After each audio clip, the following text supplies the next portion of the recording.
Hello students, welcome back to my channel. Okay, today we will see our prose section in which voyaging towards excellence. Voyaging towards excellence, it is written by Achyut Godbole, born in 1950. Achyut Godbole is well known for his writing in Marathi and English. Achyut Godbole हे मराठी आणि English या दोन्ही भाषेमध्ये लिखाणासाठी प्रसिद्ध आहेत. He is a prolific writer in various genre and has produced numerous original work as well as adaptation. त्यांनी बरेच ओरिजिनल वर्क पण लिहिलेले आहेत, काही ॲडॅप्टेशन पण आहेत from other language into Marathi, and that is why he is known as a bilingual writer. In both language he wrote.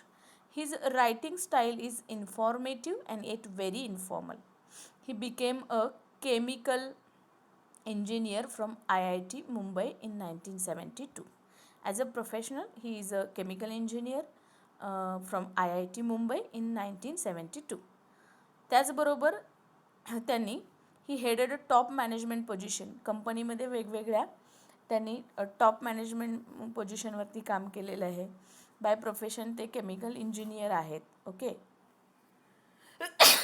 Sorry, this I have some cold. This autobiographical sketch penned by Achyut Godbole. This is an autobiographical sketch which is by Achyut Godbole. तर अच्युत गोडबोलेंचं हे autobiographical sketch आहे. ही journey from middle class school boy to a famous writer. तर त्यांची अगदी middle class मध्यमवर्गीय कुटुंबात जन्माला आलेला मुलगा आणि त्याची अगदी प्रसिद्ध असे लेखक होण्यापर्यंतचा प्रवास याचं पूर्ण वर्णन त्यांनी याच्यामध्ये केलेलं आहे. He was a successful general manager of Patni computer system. त्याचबरोबर त्यांनी पटनी कम्प्युटर्समध्ये जनरल मॅनेजर म्हणून पण काम केलेलं आहे. He headed many other reputed companies also. त्यांनी वेगवेगळ्या रेप्युटेड कंपनीजमध्ये काम केलेलं आहे. And later he became a famous writer. Okay, so बघायला गेलं तर एका मिडल क्लास कुटुंबामधून अगदी फेमस रायटर किंवा मोठमोठ्या IIT कंपनीचा मॅनेजर होणं किंवा मोठी पदं भूषवणं ही त्यामध्येच उल्लेखनीय अशी बाब आपण म्हणू शकतो. The present write-up discuss is quest for excellence. What writer always want, he have a quest. नेहमी त्यांच्यामध्ये एक क्वेस्ट, एक चेज ते करत होते एक्सेलन्सला, की चांगल्यातला चांगला किंवा उत्तम एक पर्सनॅलिटी आपण कसं बनलं पाहिजे. How he develop a thrust for knowledge. आणि त्यांची नॉलेजसाठी असणारी थ्रस्ट, ओके, ज्याला आपण तहान म्हणतो, ज्ञानाची असणारी भूक म्हणतो. He discusses a length the ingredients essential success of the way to achieve it.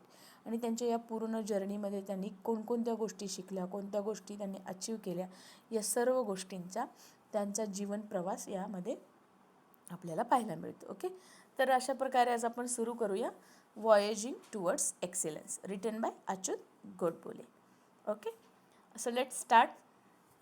I had a very simple upbringing. माझी अपब्रिंगिंग, माझं पालनपोषण अगदी सहज सोप्या पद्धतीने झालं. We were a lower middle class family. आम्ही कोण होतो? आम्ही एक लोअर मिडल क्लास फॅमिलीला बिलॉंग करत होतो. Our 300 square feet house did not even have basic amenities. Okay, तर लेखक सांगतात की माझ्या 300 स्क्वेअर फीट असणाऱ्या घरामध्ये बेसिक ॲम्युनिटीज पण नव्हत्या. What is a amenities? Amenities means facilities. Okay, facilities, काही सोयी सुविधा आपण ज्याला म्हणतो, तर त्या बेसिक फॅसिलिटीजसुद्धा लेखकाच्या घरामध्ये नव्हत्या. ॲम्युनिटीजसाठी सिमिलर वर्ड आहे. If you have a question in the examination, find out the meaning. तुम्हाला फॅसिलिटी हा शब्द दिला जाईल आणि तुम्हाला त्याच्यासाठी समानार्थ शब्द शोधा दिलेल्या पॅसेजमधून, असा प्रश्न येईल. सो ॲम्युनिटीजसाठी सिमिलर वर्ड आहे फॅसिलिटीज किंवा सोयीसुविधा. तर बेसिक सोयीसुविधा सच ॲज अ फॅनसुद्धा आमच्याकडे नव्हता. अ रेफ्रिजरेटर, अ गीझर, अ डायनिंग टेबल और अ गॅस स्टोव, लिव्ह अलोन. म्हणजे एक अगदी साधा फॅनसुद्धा आमच्या घरामध्ये नव्हता. मग रेफ्रिजरेटर, गीझर असेल, डायनिंग टेबल, गॅस स्टोव या गोष्टी तर तुम्ही सोडूनच द्या, किंवा एअर कंडिशनर आणि कार ह्या तर खूप दूरच्या गोष्टी आहेत असं लेखक सांगतो. त्याचबरोबर it was only when I entered the college. मी कॉलेजमध्ये गेल्यानंतर मला पहिलं घड्याळ किंवा पहिली वॉच मिळाली, इतकी आमची बेताची परिस्थिती असे लेखकाला सांगायचे. अगदी मिडल क्लास फॅमिलीला अच्युत गोडबोले बिलॉंग करतात आणि त्यांचा जीवन प्रवास एका मिडल क्लास फॅमिलीतून एक वेल नोन फेमस रायटर बनण्यापर्यंतचा. परंतु जरी पैशाने गरीब असले तरी neverthelessly culturally I had a rich childhood. परंतु जर पैशाचा विचार सोडला आणि कल्चर आणि लिटररी जर बॅकग्राऊंड पाहिला तर माझं चाइल्डहूड, माझं बालपण अतिशय श्रीमंत त्याच्यामध्ये गेलं. का? Poets like Vinda Karandikar, Mangesh Padgaonkar, Vasant Bapat used to visit our home and for hours I could listen to the discussion about poetry and literature, Marathi and English. पण लेखक सांगतात की माझं जे अपब्रिंगिंग जरी गरीब परिस्थितीमध्ये, गरीब कुटुंबामध्ये झालं असलं तरी माझ्या घरी नेहमी मोठमोठ्या कवी लेखकांचं येणं जाणं असायचं. ते आमच्या घरी येत असत. त्यामध्ये मग मराठी जर फेमस तुम्हाला रायटर आपण म्हणू शकतो विंदा करंदीकर जे असतील, मंगेश पाडगावकर, वसंत बापट, ह्या अतिशय नावाजलेले मराठी रायटर आहेत. तर त्यांचं उठणं बसणं आमच्या घरामध्ये असायचं. त्याचबरोबर त्यांचं डिस्कशन मी लहानपणापासून ऐकत असायचो. मराठी लिटरेचरबद्दल असेल, इंग्लिश लिटरेचरबद्दल असेल. They use to talk about Keshavsut. नेहमी ते कोणाबद्दल बोलायचे? केशवसूतांबद्दल बोलायचे, मर्ढेकरांबद्दल बोलायचे. William Shakespeare is a great dramatist of English literature. Then Charles Dickens is a famous novelist in 18th century, as well as Thomas Hardy also. If you got somewhere the novels of Thomas Hardy, Charles Dickens, Oliver Twist, Thomas Hardy's Tales of the D'Urbervilles, these are the very famous novels. अतिशय famous असणाऱ्या त्यांच्या कादंबऱ्या तुम्ही नक्की वाचा.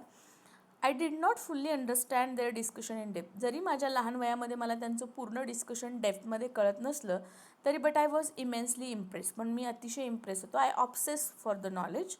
We also were lucky to have Pandit Kumar Gandharva, Pandit Bhimsen Joshi and Pandit Jasraj. So what the writer said, not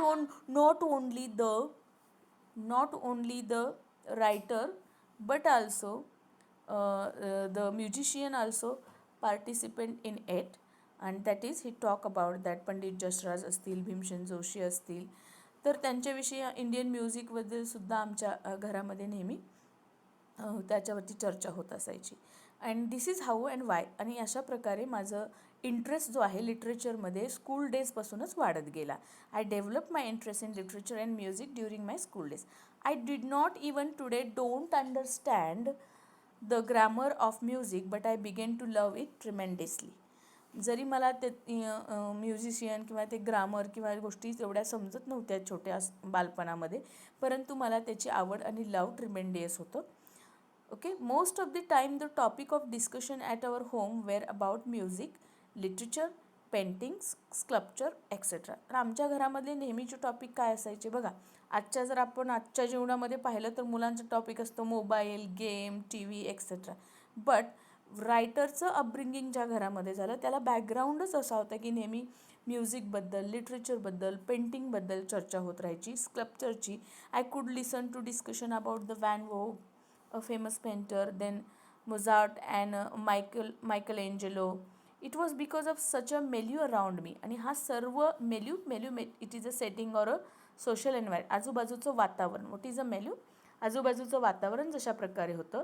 that I had firm believe which I still hold that all art are equally, if not more important in our life than science or technology. आणि तेव्हाच मी एक आणखी गोष्ट शिकलो असं अच्युत गोडबोले किंवा लेखक सांगतात की सायन्स आणि टेक्नॉलॉजीसोबतच तुमचा आर्टमध्ये एखाद्या छंद, एखादी आवड तुम्ही जोपासली पाहिजे आणि त्यामध्ये सायन्स टेक्नॉलॉजीबरोबरच आर्ट्सला सुद्धा इक्वली व्हॅल्यू दिली पाहिजे. I had learn from my childhood that money does not mean everything in life. पैसा म्हणजेच आयुष्यात सगळं आहे किंवा पैसा हे सर्वस्वी आहे, ही गोष्ट मी कधीच म्हणजे शिकलो नाही. किंवा पैसा हा एक सोर्स आहे अर्निंगचा असं लेखकाला सांगायचं आहे. It is necessary but if at all there is something which enriches our life and puts meaning to our existence. पैसा अर्न करावा परंतु तोच सर्व काही आहे असं लेखकाला वाटत नाही. It is the art, music and literature. तर माणसाच्या आयुष्यामध्ये पैशासोबतच काय महत्त्वाचं आहे? Art, music and literature. It is the first part of our today's lesson. Remaining part of this same lesson, Voyage Towards Excellence, we will see in next video.